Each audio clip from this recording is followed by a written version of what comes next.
করে ভ্যান গাড়িগুলা যেতে পারে।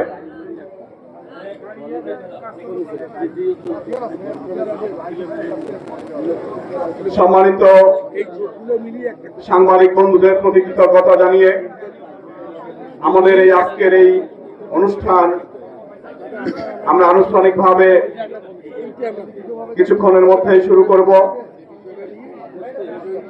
আমরা জেনেছি আমাদের প্রধান অতিথি খুব কাছাকাছি চলে এসেছেন। উনি আসা মাত্রই আমরা আমাদের এই অনুষ্ঠানের আনুষ্ঠানিক কার্যক্রম শুরু করব এবং সেই সঙ্গে সাংবাদিক ভাইদেরকে বলছি, আমাদের এই মানবিক কর্মসূচির প্রোগ্রামগুলো খুবই সংক্ষিপ্ত হয়ে থাকে, তাই এই তপ্ত দুপুরে আপনাদের কষ্ট হবে, এজন্য আমরা আপনাদের কাছে ক্ষমা চেয়ে নিচ্ছি। একটু কষ্ট হলেও আপনারাই তারা সেই সৈনিক যারা রোদে ফুটতে পারেন, বৃষ্টিতে ভিজতে পারেন, আপনারা একটু কষ্ট হলেও আমাদেরকে ক্ষমা করে দিয়ে আমাদের এই অনুষ্ঠানটিকে সাফল্যমণ্ডিত করে তুলবেন।